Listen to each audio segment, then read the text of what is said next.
Bonjour à chacun, on est dans notre série de vidéos qui traite de la dynamique du point matériel dans le référentiel terrestre considéré comme non galiléen. Donc j'ai déjà posté plusieurs vidéos sur le sujet, notamment une première vidéo qui nous parle de la définition du poids et dans laquelle tu as appris à énoncer le principe fondamental de la dynamique, donc en tenant compte de la force de Coriolis et en définissant correctement le poids. Je vais revenir dans un instant. Il y a aussi une autre vidéo sur le pendule de Foucault, donc qui est un peu sur les mêmes sujets. Et donc aujourd'hui, on va traiter de la chute libre d'un objet lâché sans vitesse initiale dans le référentiel terrestre et on va voir que cet objet est dévié vers l'est, mais je vais en profiter pour faire en fait 3 exercices en un parce qu'à partir du même système d'équations différentielles, tu vas voir que tu peux traiter plusieurs autres problèmes de tir dans le référentiel terrestre considéré comme non galiléen. Donc on va aussi traiter ce qui se passe quand on tire un objet vers le zénith, quand il est tiré vers le haut et qu'il redescend, est-ce qu'il va être dévié vers l'est, vers l'ouest ou vers le nord ou le sud? Et puis on va traiter un autre problème également quand on a un tir initial qui est à 45 degrés dans le plan YZ, c'est-à-dire un objet tiré vers le nord. Et donc là, on va voir aussi l'effet de la force de Coriolis. Donc 3 situations dans cette vidéo. Un objet lâché sans vitesse initiale, c'est le problème classique de la déviation vers l'est. Un peu plus original, tiré vers le haut et tiré à 45 degrés. Donc ce qui va être intéressant, c'est que tu vas voir qu'en fait, tout le début de l'exercice est exactement le même pour les 3 cas. Et c'est au moment de faire les approximations, parce que c'est ça le plus délicat dans ce type d'exercice, c'est comment contrôler les approximations. Quelles approximations faire? Eh bien, tu vas voir que c'est à ce moment-là que les exercices sont un petit peu différents. Donc, le système, dans chacun de ces cas où on a un tir dans le référentiel terrestre considéré comme non galiléen, c'est le point M, le projectile de masse petit m. Le référentiel d'étude, c'est le référentiel du sol qu'on appelle aussi donc le référentiel terrestre considéré comme non galiléen. Je te rappelle que pour reconnaître si un référentiel est galiléen ou pas, la question que tu dois te poser, c'est est-ce qu'il est en translation rectiligne uniforme par rapport à un autre référentiel galiléen? Et ici, le référentiel galiléen de base, c'est le référentiel géocentrique, donc centré sur le centre de la Terre, donc qu'on considère comme galiléen. Donc le référentiel du sol qui est en rotation n'est pas galiléen. Donc on peut tout de suite dire que oméga de RT dans le référentiel géocentrique, c'est oméga U grand Z, où Z est l'axe des pôles nord-sud. Donc dans le référentiel géocentrique, la Terre tourne, bien entendu. Le bilan des forces. Alors c'est là qu'il faut que tu saches énoncer directement le principe fondamental de la dynamique sans te tromper dans le référentiel terrestre considéré comme non galiléen.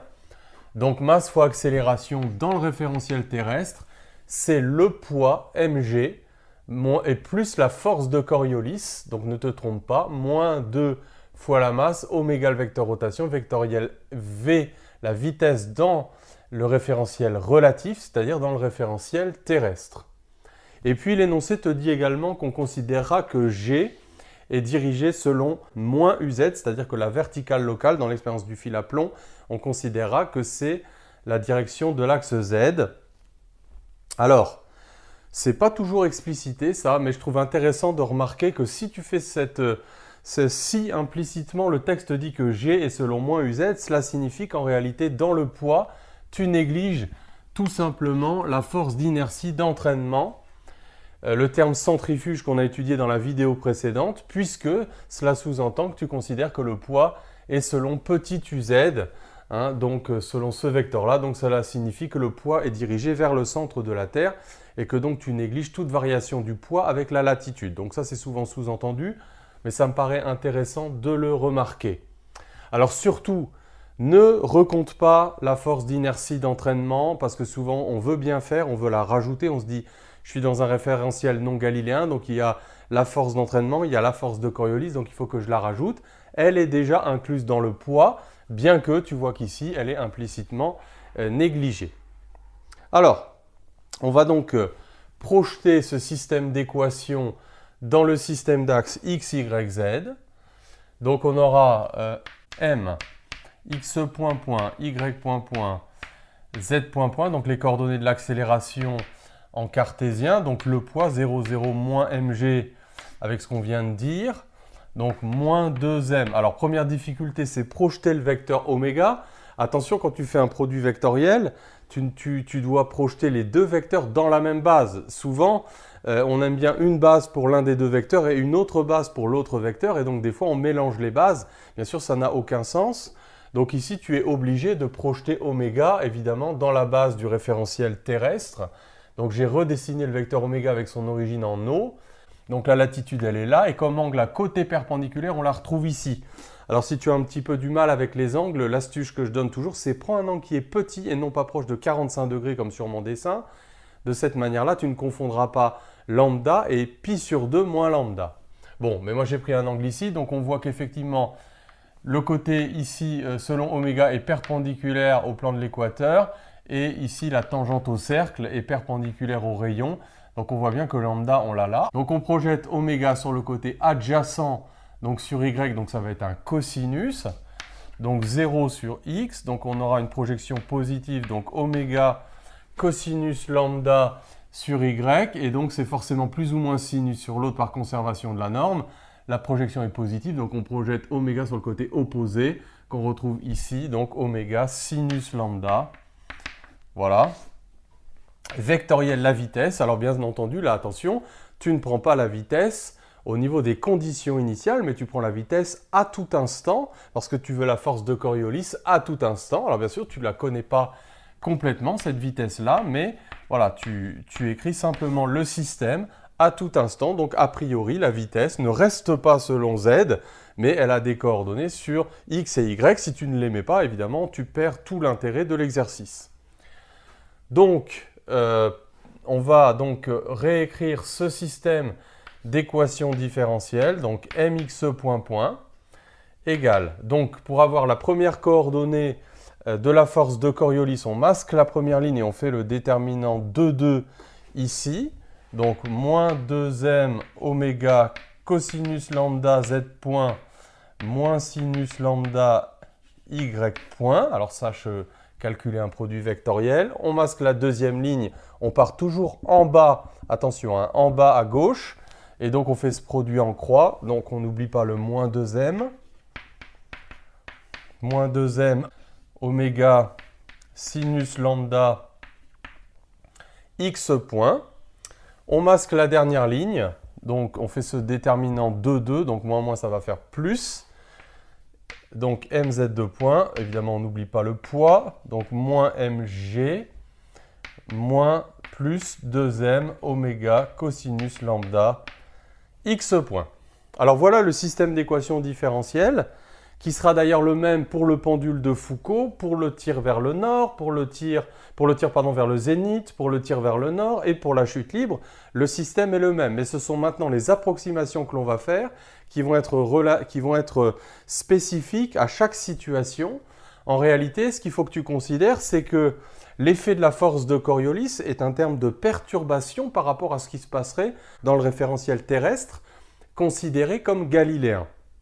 Alors très souvent dans ce type d'exercice, on te fait d'abord étudier la trajectoire dans le référentiel terrestre considéré comme galiléen, et ensuite on te fait regarder la force de Coriolis. Moi je vais tout faire d'un coup, mais néanmoins je ne perds pas de vue que l'effet de la force de Coriolis est correctif par rapport à ce qui se passerait dans le référentiel du sol considéré comme galiléen. Donc, alors c'est là qu'il faut traiter un petit peu les exercices séparément. Quand on avait traité le pendule de Foucault, évidemment, la longueur du pendule était tellement grande, le mouvement était quasi horizontal, donc c'était les vitesses horizontales x point, y point qui étaient très grandes devant la vitesse verticale qui était négligeable. Et bien ici, alors on va traiter d'abord le cas de la chute libre, donc on va dire qu'on lâche l'objet d'une hauteur h et que donc sans vitesse initiale dans le référentiel terrestre, donc à t égale 0, z égale h et la vitesse est nulle, donc x point, y point, z point sont nuls tous les trois. Alors évidemment, si on était dans le référentiel terrestre galiléen, on n'aurait qu'un seul terme, ce serait z point égale moins g, donc le mouvement serait purement vertical.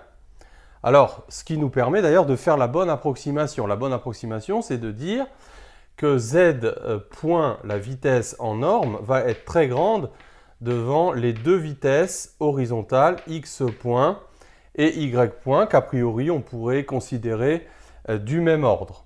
Alors regardons un petit peu quelles approximations cela nous fait faire. Donc, mz point égale moins mg plus 2m oméga cos lambda x point. Donc ce terme-là, bien sûr, est prépondérant. Et comme on a une addition, ici, on va supposer que ce terme est négligeable. Ensuite, donc on voit que l'équation sur z va être la même que dans le référentiel terrestre considéré comme galiléen, z point égale moins g à l'ordre le plus bas. Ensuite, quand on observe x point, on s'aperçoit qu'il y a un terme en cos lambda z point, un terme en sin lambda y point. Z point étant beaucoup plus grand que y point, cosinus et sinus de l'ordre de l'unité, c'est ce terme-là qui va être négligé.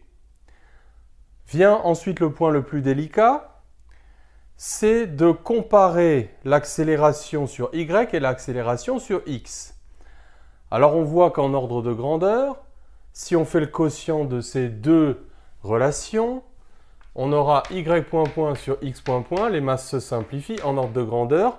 Sinus et cosinus sont du même ordre de grandeur. Ça va être de l'ordre de grandeur de x point sur z point. C'est-à-dire très petit devant 1, puisque z point est très grand devant x point. Donc on voit qu'à l'ordre le plus bas, si on veut être cohérent, x point étant proportionnel à z point, y point étant proportionnel à x point qui est beaucoup plus petit que z point, on pourra prendre à peu près ce terme-là négligé. Donc y point à peu près égal à 0. Et par contre, on va garder le terme en x point. Donc on s'aperçoit finalement que l'accélération sur x, c'est là qu'est l'effet de la force de Coriolis. Donc à peu près égal à moins 2 oméga cosinus lambda z point.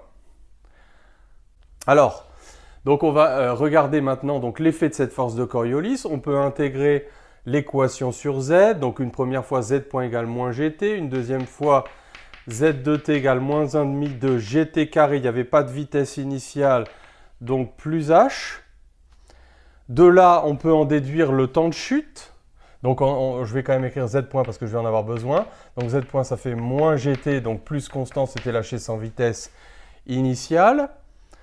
Et donc y point égale à 0, donc y point égale constante égale 0 à cause des conditions initiales. On peut réintégrer y égale constante égale 0 à cause des conditions initiales. Donc sur y, il n'y a rien d'intéressant. Par contre, c'est sur x point que ça va être intéressant. Donc sur x, donc on aura x point, je vais réinjecter z point, donc moins 2 oméga cosinus lambda fois moins gt. Je réintègre une fois, donc x point est égal à oméga cosinus lambda gt carré, donc les deux se simplifient. Je réintègre une fois, donc x de t est égal à 1 tiers de oméga cosinus lambda gt au cube. Et donc maintenant, ce qu'il me reste à faire, c'est à trouver le temps de chute. Donc je fais z égale 0. Donc le temps de chute, ça va faire t égale à racine de 2h sur g. Et donc ce temps de chute, je le réinjecte dans l'expression de x. Et donc ça me fera x, la déviation par rapport à ce qui se passerait dans le référentiel galiléen. 1 tiers de oméga g cosinus lambda. Donc racine de 2h sur g.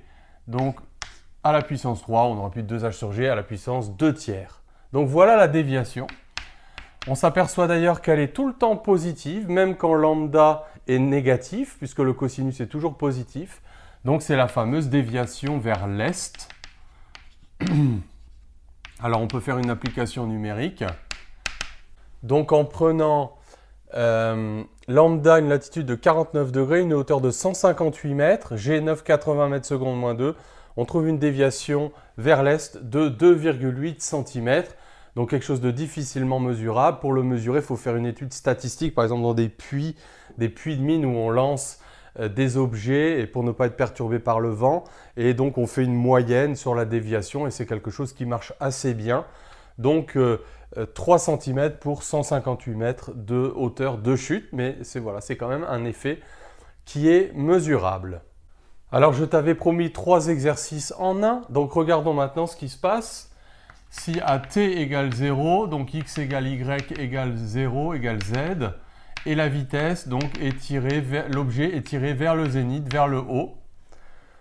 Donc on va pouvoir faire les mêmes approximations étant donné que on voit qu'évidemment l'effet prépondérant c'est une vitesse verticale, donc la vitesse verticale reste toujours plus grande que les vitesses sur x et sur y.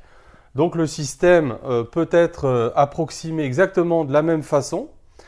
Donc quand on intègre z, ça n'est que les conditions initiales qui vont changer. Donc ça va faire moins gt plus v0.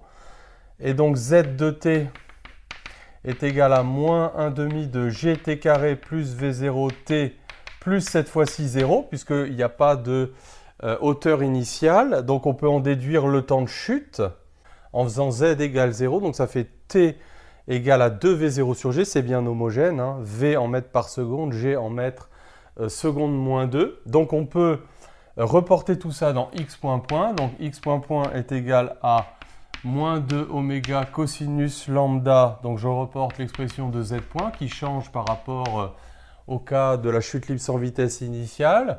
Donc on peut réinjecter x point égale 2 oméga cos lambda g t carré sur 2 moins v0 t plus constante qui est nulle à l'instant t égale 0. Et donc x de t est égal à 2 oméga cosinus lambda g t cube sur 6 moins v0 t carré sur 2 plus constante, n'oublie jamais les constantes d'intégration, mais qui est nulle à l'instant t égale 0. Donc il suffit de réinjecter le temps de chute et on va voir que tout va bien s'arranger, tout va bien se factoriser et on trouve moins 4 tiers de oméga v0 cube sur g carré cosinus lambda. Donc expression qui est bien homogène à une distance, oméga l'inverse d'un temps, g en mètres seconde moins 2 et v0 en mètres par seconde. Et on voit que en fait c'est négatif. Donc, quel que soit d'ailleurs le signe de lambda dans l'hémisphère sud ou dans l'hémisphère nord, donc ça veut dire que la déviation a lieu vers l'ouest. Donc, contrairement à ce qui s'était passé, bon ben là, comme je dis, il faut laisser parler les équations. Hein, c'est difficile de prévoir le sens de cette déviation, mais on s'aperçoit que c'est vers l'ouest. Donc, les approximations sont les mêmes que dans le cas de la chute libre. Alors maintenant, dernière situation qu'on va traiter ensemble, c'est quand la vitesse est tirée vers le nord et là on ne va pas pouvoir faire les mêmes approximations. Donc là à t égale 0, on va dire que v égale v0, donc formant un angle alpha que l'on prendra d'ailleurs égal pour simplifier les calculs à la latitude lambda, donc avec une vitesse de 20 mètres par seconde. Alors, quelles sont les approximations qu'on va pouvoir faire? Eh bien là, on voit que le mouvement a principalement lieu dans le plan YZ, donc c'est évidemment sur X que la vitesse est négligeable, donc X point est petit devant Y point et Z point. Donc au niveau des approximations, ce terme-là va être négligé. Ensuite, ces deux-là, on va les garder. Par contre, pour les mêmes raisons que tout à l'heure, si on compare l'accélération sur Y et sur X, l'approximation sur Y elle est proportionnelle à X point, alors que celle sur X à Z point et à Y point qui sont beaucoup plus grands que X point. Donc celle-là est négligeable également. Donc on se retrouve avec un système simplifié qui est Z point point est égal à moins G. Donc ça c'est comme dans le référentiel terrestre classique. Donc on aura Z point est égal à moins GT plus, alors on projette, donc plus V0 sinus alpha, et donc Z de t égale à moins 1 demi de GT carré plus V0 sinus alpha t plus 0, la constante d'intégration, donc ça c'est pour Z. Ensuite sur Y, eh bien Y point point à peu près égale à 0, donc Y point égale constante. Donc sur Y, on va avoir V0 cosinus alpha, donc Y de t égale à V0 cosinus alpha t plus constante qui est nulle à cause des conditions initiales. Et puis sur X, donc c'est là l'effet intéressant, c'est sur X. Donc on aura X point point est égal à moins 2 oméga. Oula, il n'y a plus de M. Oui, moins 2 oméga. Alors, cosinus lambda fois Z point. Donc Z point c'était moins gt plus v0 sinus alpha. Donc, moins sinus de lambda y point qui vaut v0 cosinus. Donc, on reporte, on intègre encore une fois. Donc, je vais changer les signes. 2 oméga, donc cosinus lambda facteur 2, donc plus gt, donc moins v0 sinus alpha, plus sinus lambda v0 cosinus de alpha. Donc on va factoriser v0, donc 2 oméga cosinus lambda gt, donc plus v0 facteur donc de fois 2 oméga, donc cosinus lambda sinus alpha, moins cosinus lambda sinus alpha, plus sinus lambda cosinus alpha. Là, on reconnaît sinus de lambda moins alpha. Alors, bon, on s'est un peu arrangé dans l'énoncé pour que lambda soit égal à l'alpha. Donc, ce terme-là est nul. Donc, il va rester uniquement ça. Ah, c'était x point, pardon. Je n'ai pas encore intégré par rapport au temps. Donc, il reste uniquement ce terme-là. On réintègre encore une fois. Donc, on a x point qui va valoir oméga cosinus lambda g t carré sur 2 qui se simplifie ici. Donc, x de t égale à oméga cos lambda g t cube sur 6 qui est positif. Donc la déviation a lieu vers l'est. Alors on peut faire une petite application numérique. Donc lambda égale à 48 degrés nord. V0 est égal à 100 mètres par seconde. Et donc on va trouver x égale 4 mm pour un tir d'une quarantaine de mètres. Donc quelque chose de tout à fait négligeable. Donc surtout retiens de cet exercice que l'application du principe fondamental de la dynamique dans le référentiel terrestre non galiléen est toujours la même. La force d'inertie est contenue dans le poids. Le système d'équation différentielle sur lequel tu vas aboutir, si tu ne prends pas d'autres forces que le poids et la force de Coriolis, est toujours le même. Par contre, après, les approximations vont dépendre des conditions initiales et tu peux t'inspirer évidemment de ce qui se passe dans le référentiel terrestre non perturbé par la force de Coriolis, donc considéré comme galiléen, pour pouvoir faire les bonnes approximations et aboutir généralement à des effets qui sont très faibles. Voilà, on se retrouve dans la prochaine vidéo.